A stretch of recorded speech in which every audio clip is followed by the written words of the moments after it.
एक पशुपति व्रत होता है। यदि कोई विशेष समस्या हो जो आप नहीं बता सकते किसी को, बहुत तकलीफ चल रही हो, बहुत कष्ट हो रहा हो, बहुत ज्यादा दुखी हो, तो 5 सोमवार पशुपति व्रत कर लो। कितने सोमवार? 5। पशुपति व्रत करने का नियम अच्छे से समझिएगा। 5 सोमवार करना है। कोई से भी सोमवार से चालू कर सकते हो। कैसे करना है? सुबह के समय पर भगवान शंकर का अभिषेक पूजन करने मंदिर में चले जाओ, पूजन अर्चना आराम से कर आओ।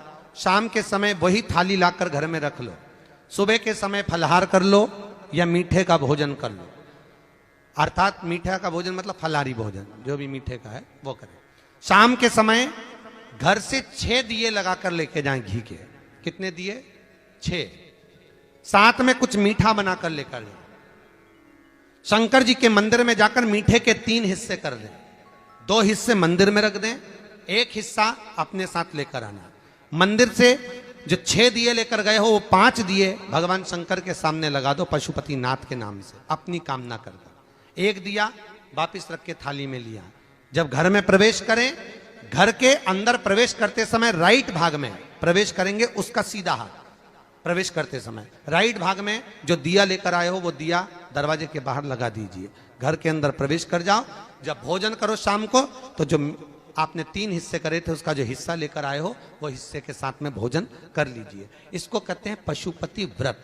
मात्र 5 व्रत कर लो। अगर कोई समस्या है, तकलीफ है, बहुत कष्ट है, तब कोई दिक्कत आ गई है, कोई बीमारी आ गई है, बहुत कष्ट ज्यादा हो रहा है, कोई कर्जा बढ़ गया है, कोई देन लेन रह गया है, कोई परेशान कर रहा है, तो पशुपति व्रत आप कर सकते। ये व्रत आपके जीवन में 5 व्रत करोगे और काम सफल हो जाएगा। इसको कहते हैं पशुपति व्रत। पशुपति व्रत धारण करते हैं तो हम उनसे एक बात हमेशा कहते हैं, आज फिर कह रहे हैं, पशुपति व्रत करने वाले को चाहिए कि सामने वाला व्यक्ति जैसा व्रत कर रहा है, अगर उसमें कुछ गलत कर रहा है तो जरूर बताओ, और वो पूछे तो। नहीं तो अपने को ये भी नहीं बोलना कि साहब तुमने पूजन गलत कर ली है। वो अपने दिल से कर रहा है, आप अपने हृदय से। ये जरूर है पशुपति व्रत का जो नियम है वो जरूर बता दो कि साहब 5 व्रत होते हैं और 5वें व्रत में ही पूर्ण करना पड़ता है। अगर बीच में कहीं रजस्वला धर्म आ जाता है तो उसको छोड़ दिया जाता है, अगला व्रत गिन लिया जाता है।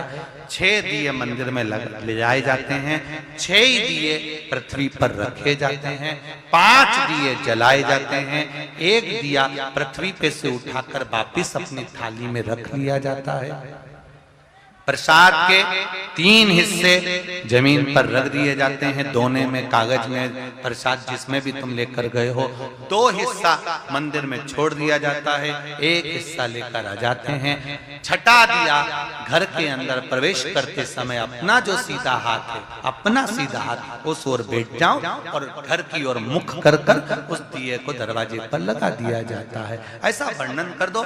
5वां व्रत जब पूर्ण हो, 108 चावल के दाने या बेलपत्र या पुष्प या पंखुड़ी जो तुमसे बन जाए समर्पित कर कर एक श्रीफल 11 रुपए बाबा को चढ़ाकर अपने मन से 5 व्रत पूर्ण आराम से करिए।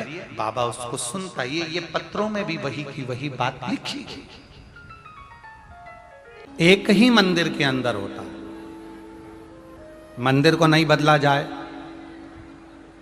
पूजन की थाली जो सुबेरे जाती है, वही थाली में शाम को सुबह आप जाकर भगवान का स्नान कराओ, अभिषेक करो, पूजन करो, मना नहीं। पर शाम के समय पर भगवान को जल नहीं चढ़ाना है, केवल छींटा दे दो। पूजन करो अच्छे से। चंदन अबीर गुलाल आप लेकर गए हो, भगवान को चढ़ाओ। प्रसाद लेकर गए हो, उसके 3 हिस्से कर कर, तीनों हिस्से दोने में, कागज में, प्लेट में, जिसमें भी लेकर गए हो वहां रखो। 6 दिए लेकर गए हो, 6 दिए जमीन पर रखो। 5 दिए जला लो, प्रकट कर लो, प्रज्वलित कर लो। पूजन करने के बाद में प्रसाद का 2 हिस्सा मंदिर में छोड़ना, 1 हिस्सा लेकर आना। 1 दिया जो तुमने जलाया नहीं है उसको थाली में उठाकर रखकर घर लेकर आओ। घर में प्रवेश करते समय सीधे हाथ पर बैठकर घर की ओर मुख कर कर उस दिए को प्रज्वलित कर दो, जला दो। ऐसे 5 व्रत करिए। बीच में अगर कोई रजोधर्म आ जाए, कहीं जाना पड़ जाए, कोई व्रत आ गया, तुम्हारा उपास आ गया कोई दूसरा, वो कर लो। इस व्रत को छोड़ दो, अगले में कर लेना। करना 5 ही है, 5 व्रत धारण करो। 5वां व्रत पूरा हो, बाबा को प्रणाम कर कर, पूजन कर कर, एक श्रीफल भेंट जो तुमसे बन जाए रखकर, 108 चावल के दाने या मूंग के दाने या पुष्प की पत्ती या बेल पत्ती, जो भी आपको बाबा को समर्पित करना है, बाबा को समर्पण करो। प्रार्थना करो, पशुपतिनाथ भगवान से विनती करो, मेरी अभिलाषा आप जरूर पूरी करो। 5 व्रत दिल से जो करता है, दिखावे से नहीं करना है। पशुपति व्रत दिल से करना, जो हृदय से, दिल से, भाव से भगवान पशुपति